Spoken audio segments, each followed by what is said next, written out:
Okay, so we just landed in Vegas.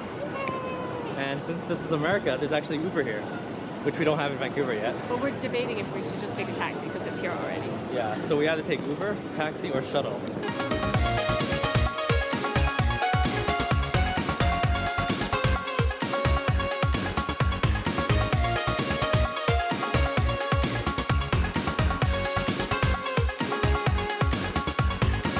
Hey Julia, that's my show. Alright, so we just checked into our hotel in Vegas. We're here for CES 2016. Big thank you to our sponsors for making this trip possible. Be Quiet for amazing silent cases, power supplies, and CPU coolers. MSI, who we've got 2 gaming notebooks as our editing stations, and Cooler Master. Yeah, so we've picked up our badges and everything at the airport, so we've got about half an hour to kill before our next meeting, and Anthony's setting up the networking for our editing stations. We're just eating a snack when we look up, and that TV has an Asian lady teaching calculus in a food court mall. So we're just walking through CES, and we're looking for DJI. Let's go. There's food. There's food. Found it. So at DJI, we took a look at some of the stuff that's already been released, like the DJI Phantom 3. It was one of the first drones to hit the market, setting the bar for a lot of the drones that you see now from other companies. But one of the newer things they are displaying is the DJI Inspire. It's got carbon fiber legs and has mounts for a full-size camera on the gimbal. So Adam's going to give us a demo of the DJI Osmo. So it's kind of like an all-in-one gimbal, handheld. You can use it for vlogging, you could use it for adventures, and it's got, what, 4K video? It's a fully gimbal stabilized on 3-axis 4K camera. To take shots like this before, you would have needed a couple $1,000s and a lot of setup time. If I drop the Osmo down and I want to reorient it to center, I double click on the trigger. This is what makes this more than just a gimbal on a stick. The camera reorients, and if I drop it down like this, it does exactly the same thing. You see that? I can reorient it to the center again like that.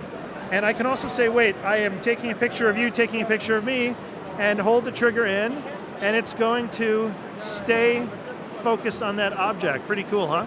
You can move this camera manually. You can move this camera with a thumb pad here. I can make it pan and tilt about 30 degrees per second here. On my phone, I can open up the DJI Go app. You will see what the camera sees, which is, oh my gosh, hello, how are you? Yeah, that's perfect. And then a little bit tricky here, but if I use my finger on the phone, I can move the camera. And whoa, look who's that? Who's that taking pictures of us? I heard about a triple tap selfie mode where it turns the camera around to yourself. Can we see it? Ready, guys? Hello, world. That's me. Selfie mode. How awesome is that? So that's the Osmo, and I would say right now there is not another great camera on the market at this price point that has the same functionality. Great, thank you so much, Adam. Thank you very much. So then we came across this new Parrot water pot. A few years ago, Parrot released the Flower Power, which was a device you could stick into a pot to measure things like water level, temperature, humidity, and other things. So this new one takes it a step further and actually waters your plants for you.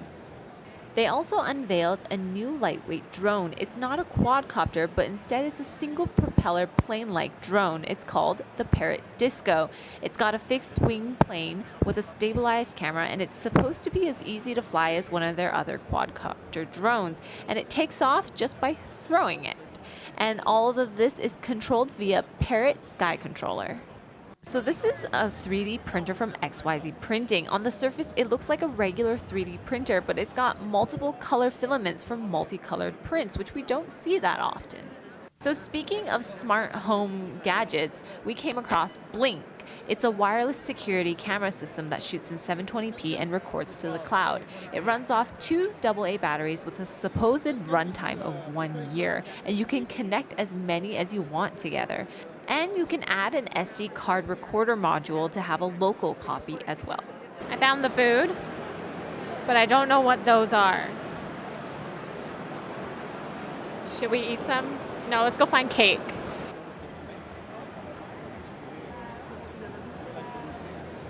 This is the Ricoh Theta S camera. It's a camera with two 180-degree lenses back to back, and it can automatically stitch videos together to give you a 360-degree video.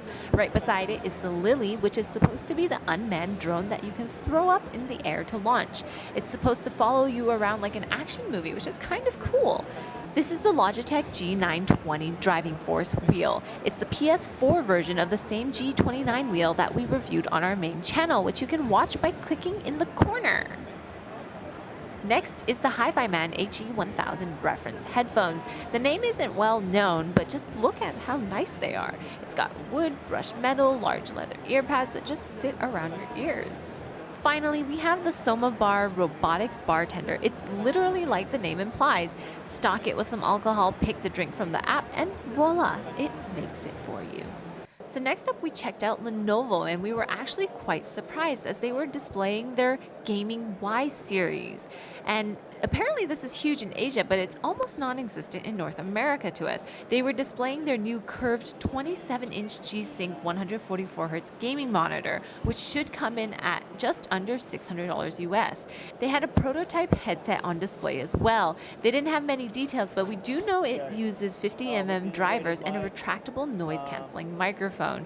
Another prototype is the Y gaming mouse. It's got a 4000 DPI optical sensor, 5 programmable buttons, and a shape that kind of resembles the Death Adder. Finally, they had this amazing X24 Pro monitor. It has a built-in 3D camera so that you can scan objects or even do high security facial detection. It's even got something they called Y-Gig, but this is so that you can connect it wirelessly from a laptop. It doesn't only come in red, it also comes in orange. And a mini version. I have to walk behind him to stay in frame because he's so short. Hey, this camera's really heavy, okay? We're going to Aria to meet Christoph from Be Quiet. Yep. And we're going to take a look at... Hopefully new stuff. Give a signal. That's so cool. So this is our second time taking Uber, and there's a live update of where the car is.